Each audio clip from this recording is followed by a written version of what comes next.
Cette émission est rendue possible grâce à la famille des partenaires de l'Église de la Victoire.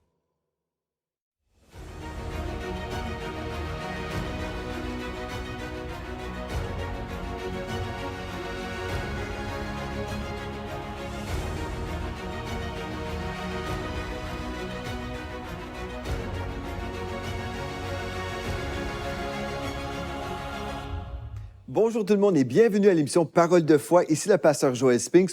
Aujourd'hui, on va continuer dans cette vision de gagner des âmes. On va parler de la chaîne d'impact et la puissance de la multiplication que Dieu nous a donnée. Gloire à Dieu. Avant d'aller plus loin, on va juste prier. On va remettre ce temps entre les mains de Dieu. Père éternel, on vient devant toi, Seigneur, et on veut juste te dire merci. Merci pour ce temps qu'on peut avoir ensemble autour de ta parole. Merci pour la famille dans les nations qui est là en ce moment pour grandir dans tes voies. On te remercie pour la présence du Saint-Esprit qui nous éclaire et qui nous accorde une révélation fraîche aujourd'hui. Nous avançons dans le nom de Jésus. Nous avons prié.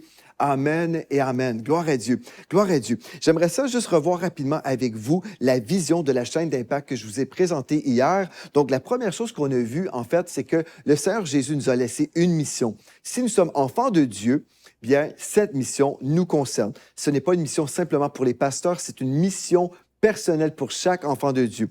Marc 16, 15 nous dit, puis il leur dit, allez par tout le monde et prêchez la bonne nouvelle à toute la création. Donc, le commandement, c'est de prêcher, pas n'importe quoi, la bonne nouvelle. Et ensuite, on retrouve dans Matthieu 28, au verset 19 et 20, Jésus a dit, « Allez, faites de toutes les nations des disciples, les baptisant au nom du Père, du Fils et du Saint-Esprit, et enseignez-leur à observer tout ce que je vous ai prescrit, et voici, je suis avec vous tous les jours jusqu'à la fin du monde. » Donc, gloire à Dieu pour ces deux passages qu'on vient de lire. Mais une chose que j'ai soulignée hier, et je veux redire aujourd'hui, c'est très important, si vous êtes avec nous pour la première fois, souvent, nous les chrétiens, on a juste compris la première portion, « Allez », et on a compris, bon, je dois aller évangéliser. C'est mon bon devoir en tant que chrétien. L'Église organise une journée, une sortie d'évangélisation. Donc, je vais y aller parce que je suis chrétien et j'ai le sentiment que je dois y aller. Mais en fait, ce n'est pas mauvais d'aller évangéliser dans une sortie spéciale. Ceci dit, l'évangélisation, c'est beaucoup plus simple que ça. Comme j'ai mentionné hier, nous avons un entourage. Nous avons de la famille, un père, une mère, des oncles, des tantes, des cousins, des cousines, des frères, des sœurs. Nous avons des enfants peut-être. Gloire à Dieu, nous avons un entourage. Et même, nous avons notre église locale. Et savez-vous, il y a des perdus dans notre église locale aussi. Donc, parfois, la récolte est même dans l'église. Donc, on n'a pas besoin d'acheter un billet d'avion pour aller évangéliser. Nous avons juste à ouvrir nos yeux et discerner qu'il y a des personnes autour de nous qui ont besoin d'entendre parler de Jésus. Donc, c'est la première chose qu'on a établie. Jésus nous a laissé une mission. Maintenant, est-ce qu'on va dire oui? J'ai posé une question également. Commençons dans la vérité. Ça, c'est la deuxième chose. Je voulais vous poser une question. On veut commencer dans la vérité envers soi-même, OK?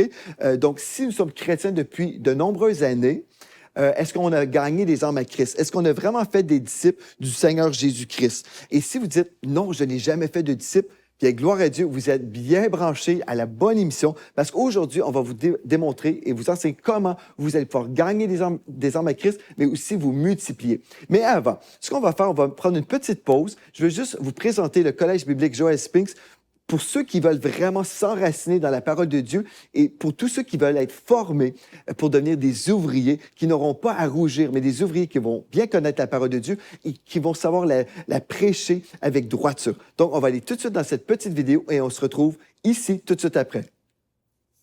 Connaître la Bible est essentiel pour tous les serviteurs de Dieu. Savoir l'appliquer est d'une importance aussi capitale, car sans cette connaissance biblique pratique, de nombreux serviteurs de Dieu souffrent inutilement et abandonnent le ministère suite au découragement. C'est en l'an 2016, lors d'une réunion de prière, que l'Éternel donna au pasteur Joel Spinks la parole suivante. « Enseigne à mon peuple ce qu'est l'intégrité. » Convaincu qu'il devait répondre à l'appel de Dieu, il fonda ce collège biblique. Depuis, plus de 2000 étudiants ont été formés dans les fondements de la foi ainsi que dans le leadership ministériel. Ce ne fut pas sans combat, mais suite à une confirmation prophétique très claire, cet institut porte aujourd'hui le nom du collège biblique Joel Spinks. Ce nom précise que la vision et l'expérience du fondateur sont au cœur même de cette formation visant l'excellence dans le leadership ministériel. Amoureux de la Bible depuis sa tendre enfance, le pasteur Joel s'est investi dans son enseignement dans la vie de plusieurs. C'est en l'an 2004, lors d'une visitation surnaturelle, qu'il a reçu un mandat incontestable pour la francophonie. Que ce soit en présentiel, dans l'un de ses campus dans les nations, ou en tant qu'enseignant invité, le message de la foi a été semé dans de nombreuses vies. Aujourd'hui, la vision de ce collège est d'offrir à ses étudiants la connaissance biblique pratique qui leur permettra d'établir des ministères efficaces, fructueux et qui assurera aussi leur longévité. L'Église de la Victoire, fondée en 2008 par le pasteur Joel Spinks, est un ministère influent et fructueux dans la francophonie, ayant des membres dans plus de 60 nations. Grâce à son parcours ministériel, les étudiants du CBJS apprendront à expérimenter la faveur surnaturelle et la bénédiction, et ce, peu importe le champ d'intérêt ministériel. L'étudiant de CBJS découvrira les histoires fascinantes derrière La fondation d'une église influente, Un ministère de louanges fort apprécié, Un ministère télévisuel international, un centre d'appel de prière, Une maison d'édition produisant des livres de foi, Une mission humanitaire. ainsi que des conférences de foi locales et internationales. Bonjour, ici le pasteur Joël.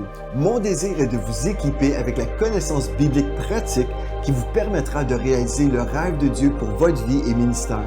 Ensemble, nous verrons les thèmes suivants: le salut, le Saint-Esprit, la personne de Jésus-Christ, l'Église de Jésus-Christ, les perspectives du message de la foi, la fin des temps, et une foule de thèmes pratiques tels que l'éthique ministérielle, la promotion ministérielle, l'entourage du leader, lors de la prédication, la relation d'aide et les soins pastoraux, la présidence lors des cérémonies officielles, le ministère de la louange, l'administration et l'implantation d'églises locales bénies.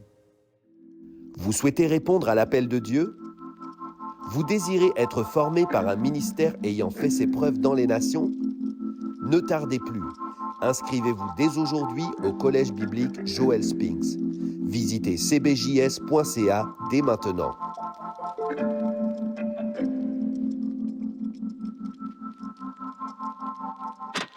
Gloire à Dieu pour la formation biblique qu'on peut recevoir et gloire à Dieu pour cette émission aussi qui sert à vous transmettre la parole de Dieu. Gloire à Dieu. On poursuit dans notre enseignement. Donc, ce qu'on a vu, la première chose, on veut comprendre que nous avons une mission divine, celle de faire des disciples. La deuxième chose, on veut être honnête envers nous-mêmes. Si on n'a jamais gagné une âme à Christ ou si on ne peut pas identifier une ou deux personnes qui sont devenus des disciples de Jésus-Christ grâce à nous, bien, ça veut dire on peut améliorer les choses, on peut vraiment découvrir ce que la parole de Dieu nous présente comme vision pour qu'on puisse entrer dans le plan de Dieu et faire des disciples. Donc, la troisième chose maintenant, c'est l'heure de la multiplication. C'est l'heure de la multiplication. C'est l'heure de se voir comme étant une personne qui va se multiplier dans la vie des autres. Je veux reprendre un texte qu'on a vu hier dans 2 Timothée chapitre 2, verset 2. L'apôtre Paul a dit « Ce que tu as entendu de moi, en présence de beaucoup de témoins, confie-le à des hommes fidèles qui soient capables de l'enseigner aussi à d'autres. » Donc, la vision, c'est de confier à quelqu'un d'autre ce qu'on a reçu. C'est ça que l'apôtre Paul disait à Timothée. Maintenant, comment est-ce qu'on peut y arriver? Bien, on peut juste transmettre ou se multiplier à partir d'un temps de contact avec une personne. Okay? Dans le monde naturel, on peut comprendre à la transmission d'une bactérie. OK, ça, c'est mauvais. Mais on peut parler des cellules du corps, par exemple, si on veut se reproduire. OK? Donc, dans le monde naturel, la cellule a le code génétique nécessaire, ou l'ADN, le code génétique nécessaire permettant à la reproduction d'une créature. OK? Donc, on comprend ça dans le monde naturel. Dans le monde spirituel, la cellule ou un groupe de chrétiens qui sont ensemble, OK? Et en fait, donc, cette cellule qui a l'ADN spirituel permettra la reproduction des nouvelles créatures. Donc, c'est ça qu'on veut comprendre. On veut avoir cette vision de la cellule. OK, on ne parle pas d'une cellule de prison, on parle d'une cellule du corps qui se multiplie et c'est ça que Dieu nous appelle à avoir comme vision également. Et je vais vous partager, en fait, une expérience que j'ai vécue il y a plusieurs années.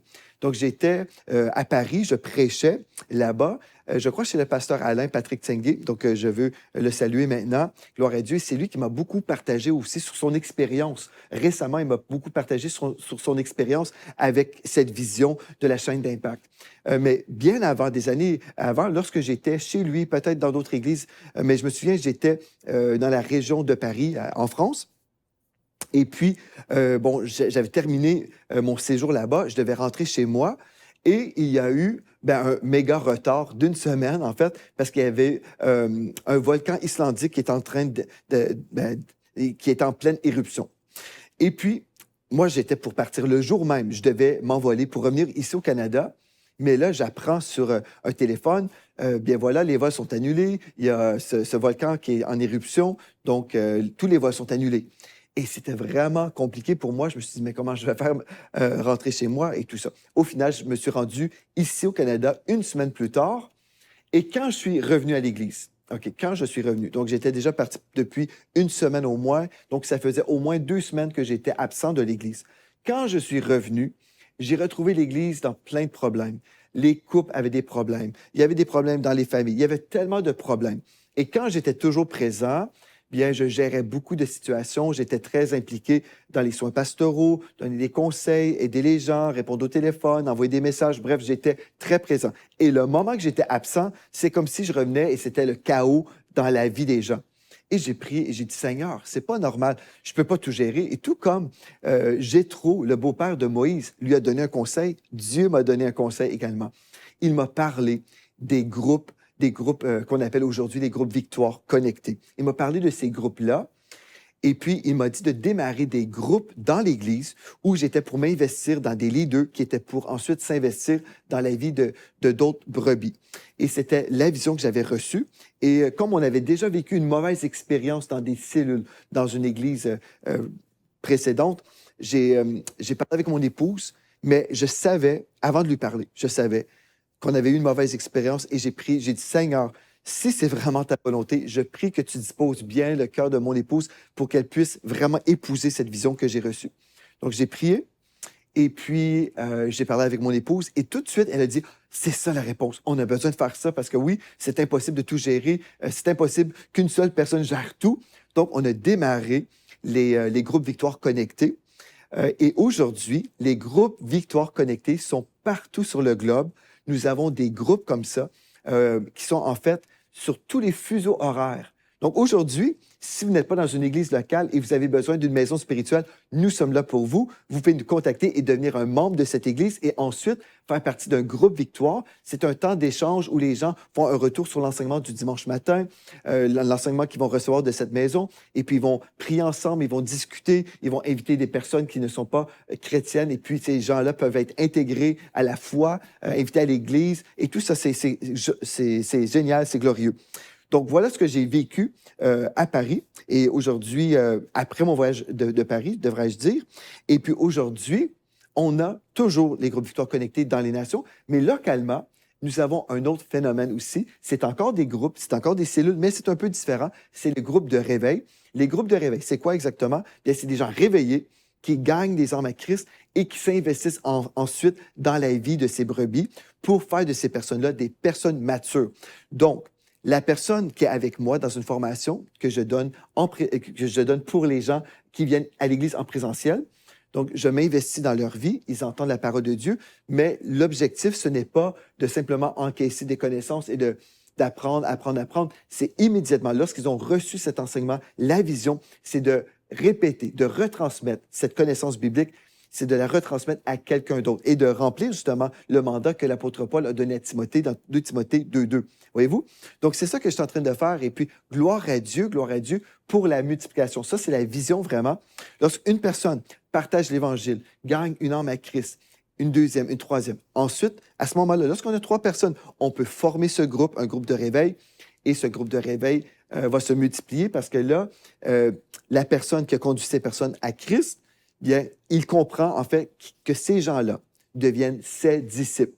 Nous sommes tous des disciples de Jésus-Christ, mais nous comprenons que Jésus-Christ nous a laissé une mission. Il a dit, faites des disciples de Christ, mais en même temps, ils deviennent nos disciples parce que c'est nous. Nous allons nous investir dans leur vie personnellement. Qu'est-ce que ça veut dire? OK. Bien, je veux juste revenir sur un texte dans la parole de Dieu et après, on va poursuivre. 2 Corinthiens 5, 17 nous dit, « Si quelqu'un est en Christ, il est une nouvelle créature. Les choses anciennes sont passées. Voici, toutes choses sont devenues nouvelles. » Donc, juste par rapport à cette cellule, une cellule qui peut être formée. Donc, moi, j'ai une grande cellule. Je forme plusieurs personnes en ce moment. Et après, j'ai une autre personne qui forme 3 autres personnes, par exemple. Donc, la cellule d'un groupe de réveil a l'ADN spirituel permettant à la reproduction des nouvelles créatures. Donc, on parle toujours de nouvelles créatures et la reproduction. C'est ça la vision, c'est de se reproduire. La vision, ce n'est pas d'être stagnant et juste OK, on va à l'église et puis moi, je suis sauvé et j'oublie mon entourage, j'oublie mes bien-aimés. Moi, je m'en vais au ciel et ils peuvent tous se retrouver en enfer et puis moi, je suis totalement insouciant. Non, ce n'est pas ça la vision. La vision, c'est de dire, merci Seigneur, tu m'as sauvé et merci Seigneur Dieu parce que tu veux sauver mon entourage et s'il te plaît, ouvre-moi une porte pour que je puisse semer cette bonne nouvelle dans leur vie et que je puisse faire de ces gens-là des disciples. Donc, la troisième chose qu'on vient de voir ensemble, c'est l'heure de la multiplication au niveau des cellules. Voilà l'ordre divin de la multiplication. Et votre croissance personnelle aussi mènera à la croissance de votre Église locale, forcément. OK, je vais juste partager comment ça se passe maintenant au quatrième point, l'importance de la multiplication. On va parler maintenant comment c'est important et vraiment dans le comment faire. OK, admettons, on a un frère, comme ici dans notre Église, Don. On va parler de Don, OK? Il a reçu le Seigneur Jésus-Christ pour lui-même, OK? Il est sauvé, né de nouveau. Ensuite, il a discerné que dans notre Église, il y avait des gens qui venaient à l'Église, mais qui n'étaient pas encore nés de nouveau. Donc, il s'est investi dans leur vie. Il a prêché l'Évangile à ces personnes. Ces personnes ont accepté le Seigneur véritablement. Et aujourd'hui, il s'investit dans leur vie pour faire de ces personnes-là des disciples de Jésus-Christ.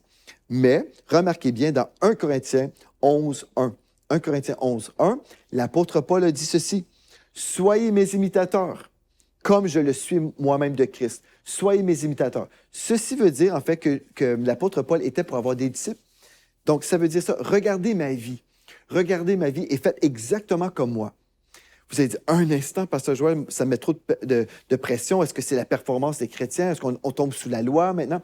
Non, on ne tombe pas sous la loi, on tombe dans la Bible. La Bible nous dit, soyez mes imitateurs. L'apôtre Paul disait ça, regardez ma vie.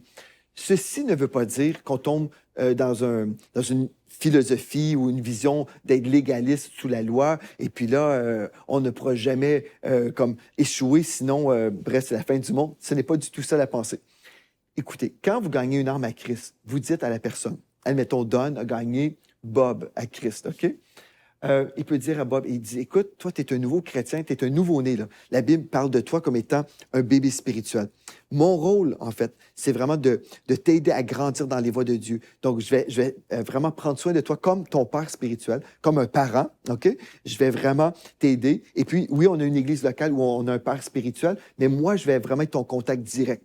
Et puis, je veux prendre du temps avec toi. On va faire ensemble le disciple victorieux qu'on offre gratuitement aussi dans les nations. Si vous voulez l'avoir, vous allez sur églisedelavictoire.com ou vous allez sur la chaîne YouTube de l'Église de la Victoire et vous allez retrouver la vidéo de 2 heures. Vous pourrez tout écouter, télécharger le manuel. Tout ça, c'est gratuit pour vous. Gloire à Dieu. Donc, il va dire, on va passer du temps et puis je vais te transmettre soit ce que je reçois directement avec le pasteur Joël ou dans la formation du disciple victorieux. L'idée, là, c'est qu'on prend en charge une nouvelle personne qui accepte Jésus-Christ. On le prend en charge et l'on s'investit dans sa vie. On passe du temps. Au moins une rencontre par semaine. C'est pas obligé d'être en personne. Ça peut être en Zoom aussi ou d'une technologie quelconque, mais ça peut être aussi d'une façon virtuelle. Mais on s'intéresse à la personne. On passe du temps avec la personne. Et puis là, la personne va avoir des questions, elle va avoir besoin de prière. On est là pour la personne. Si elle dit « Ah, mais moi, je ne peux pas venir à l'église ce dimanche, ma voiture est brisée. » Bien, comme c'est votre bébé spirituel, bien, Don va aller chercher son bébé spirituel. Il va s'organiser pour que la personne puisse venir à l'église. C'est pas comme j'ai conduit Bob au Seigneur et là, Bob n'est pas venu à l'église cette semaine. Je me demande pourquoi. Et je l'appelle et Bob, il dit, bien, j'étais au resto avec la famille. Ah, OK. Et la semaine d'après, c'est la même chose. Et puis, au final, on perd contact. C'est ça qui s'est passé souvent dans nos églises. On conduit une arme à Christ, on évangélise dans les rues, on n'a pas de contact, on abandonne la personne sur le bord de la rue et au final, la personne, elle ne sait pas quoi faire. Personne ne s'est pas soucié de la personne. Donc, OK, sauf que là, on revient à Don. Don évangélise Bob. Donc, Bob devient vraiment un étudiant de la vie de Don. Ceci veut dire que Don ne sera pas parfait. Il peut lui dire, écoute, tout comme l'apôtre Paul a dit, je vais reprendre le texte. Soyez mes imitateurs, donc 1 Corinthiens 11.1, soyez mes imitateurs comme je le suis moi-même de Christ. Donc, à la mesure que j'imite Christ, on peut dire on n'est pas parfait dans notre condition humaine. Oui, dans notre position en Christ, nous sommes parfaits, mais dans notre condition humaine, on peut avoir des problèmes, on peut avoir des manquements. Là. Donc, on peut dire je suis imparfait à ce niveau-là, mais tant et aussi longtemps que j'essaie de suivre le Seigneur, tu peux suivre mon modèle. Ceci veut dire, quand je lis la parole, je vais te montrer comment lire la Bible. Je vais prendre du temps avec toi, je vais t'ouvrir la Bible, je vais t'expliquer comment ça fonctionne, une Bible. Bon, il y a l'Ancien Testament, le Nouveau Testament, des chapitres, des versets. Je vais prendre le temps, je vais lui expliquer. Ensuite, il ne sait pas comment faire pour aller à l'Église. Je vais aller chercher. Il ne sait pas comment faire pour prier. Je vais lui enseigner. C'est ça, en fait, que Jésus nous a laissé comme mandat. C'est ça, le mandat du chrétien. Mais quand le chrétien dit, ben moi, j'ai aucune personne que j'ai conduit à Christ, mais j'ai aussi aucun disciple, j'ai jamais fait ça. L'idée, c'est de ne pas juste constater cette réalité, c'est de dire, OK, si c'est la réalité, là, c'est ma réalité, je n'ai jamais fait de disciple, ben je peux changer ça aujourd'hui. Comment faire? Je peux revenir et croire, premièrement, comme on a dit aujourd'hui, je crois dans la mission que Jésus m'a laissée. Je crois que c'est pour moi. Ce n'est pas juste pour le pasteur, c'est pour moi. La deuxième chose, je vais être honnête envers moi-même. C'est vrai, c'est ma réalité, mais cette réalité change aujourd'hui dans le nom de Jésus. Je vais m'investir et je vais prier dans cette direction-là. Et je vais croire aussi que c'est l'heure de la multiplication. Je comprends comment ça se passe, là. La multiplication, c'est d'une cellule à une autre cellule. Ces cellules vont se multiplier. Bien, moi, je veux vraiment former une cellule spirituelle. Je veux encadrer des gens. Je veux me déverser dans des nouveaux chrétiens. Gloire à Dieu. Et je comprends aussi l'importance de la multiplication. Et si je comprends l'importance de la multiplication, ceci veut dire que je vais m'investir au niveau de mon temps. Parce que c'est important. C'est impossible, frères et sœurs, de faire des disciples sans s'investir, sans investissement. L'idée juste d'évangéliser, allez prêcher, ce n'est pas le mandat que Jésus nous a donné. C'est un mandat incomplet. C'est le mandat qu'on a souvent compris, c'est allez, faites. Allez, faites, enseignez. Enseignez-leur. Ça, c'est le mandat de Jésus-Christ. C'est votre mandat. C'est le mandat que Jésus vous a donné. Maintenant, dites, ben là, Pasteur Joël, moi, je veux faire ça, mais j'ai des amis dans d'autres pays, j'ai des amis... on peut prier pour des amis partout à travers le monde, il n'y a pas de souci. Mais si vous voulez faire un disciple en qui vous pourrez vous investir personnellement, priorisez des personnes locales, parce que vous pouvez prendre cette personne-là en charge, l'amener à l'Église, vous assurer qu'elle marche avec le Seigneur. Romains 12, 2 nous dit, ne vous conformez pas au siècle présent, mais soyez transformés par le renouvellement de l'intelligence, afin que vous discerniez quelle est la volonté de Dieu, ce qui est bon, agréable et parfait. Une chose très importante, quand vous gagnez une âme à Christ, vous voulez que la personne grandisse dans les voies de Dieu et vous voulez vous assurer que cette personne, elle est là avec vous. Si vous allez toujours évangéliser dans une ville lointaine, allez-vous toujours faire 1 heure de route, 2 heures de route, 3 heures de route pour aller chercher la personne pour qu'elle vienne à l'église avec vous? Vous allez dire, ben non, je vais l'envoyer dans une autre église. Ce qui compte, c'est l'avancement du royaume de Dieu. C'est vrai, ce qui compte, c'est l'avancement du royaume de Dieu. Mais vraiment, est-ce que vous allez donner cette personne en adoption à quelqu'un d'autre là-bas dans cette ville pour s'assurer que cette personne sera vraiment prise en charge? Est-ce que c'est ça que vous allez faire? Si vous avez cette vision-là, parce que vous avez un ami dans une autre ville, il n'y a pas de souci, mais soyez un parent responsable. Ne soyez pas juste une personne qui abandonne un nouveau-né. Je crois que plusieurs chrétiens, des fois, qui disent « Ah, moi, j'ai gagné des âmes à Christ. » Et on entend plus de témoignages « J'ai gagné des âmes à Christ. » On entend beaucoup plus ça que hey, « J'ai des disciples. Telle personne suit Jésus maintenant. » Ou c'est rare qu'on entend des gens dire « Ah, mais tel frère m'a conduit au Seigneur et il a pris le temps, il m'a tout enseigné la foi chrétienne. C'est grâce à lui que je sais comment prier, que je sais comment lire la Bible, je sais comment aller à l'Église. » Vous savez, c'est ça l'affaire. Donc, si on veut transmettre notre ADN spirituel, on doit avoir cette vision que le nouveau-né peut intégrer notre vie. Gloire à Dieu. Il peut intégrer notre vie dans le concret, en présentiel. Ça, c'est très important. Je ne méprise pas l'évangélisation dans les nations, la prière pour nos bien-aimés dans d'autres pays. Il n'y a pas de souci. Priez pour toute la planète si vous voulez. Mais allez-vous prendre l'avion toutes les semaines pour aller prendre soin de la personne éloignée? Non, je ne pense pas. Ça fait que l'idée, là, soyons pratiques. Soyons pratiques. Moi, je veux gagner des âmes à Christ, mais je veux aussi faire des disciples. Et on peut faire des disciples, oui, sur Internet, on peut faire ça, mais à un certain moment, il faut redonner cette personne en adoption à quelqu'un d'autre pour que la personne puisse intégrer une église locale. Et est-ce que cette église locale, là où la personne habite, est-ce qu'elle a l'ADN spirituel que vous avez? Si vous envoyez une personne dans une église qui ne croit pas dans les dons spirituels, qui ne croit pas dans la guérison, qui croit que Dieu veut qu'on soit pauvre et malheureux, bien, c'est compliqué. Donc, gloire à Dieu pour les frères et les sœurs qui sont dans notre entourage, pour les personnes qui sont dans notre entourage et qui peuvent devenir des frères et des sœurs.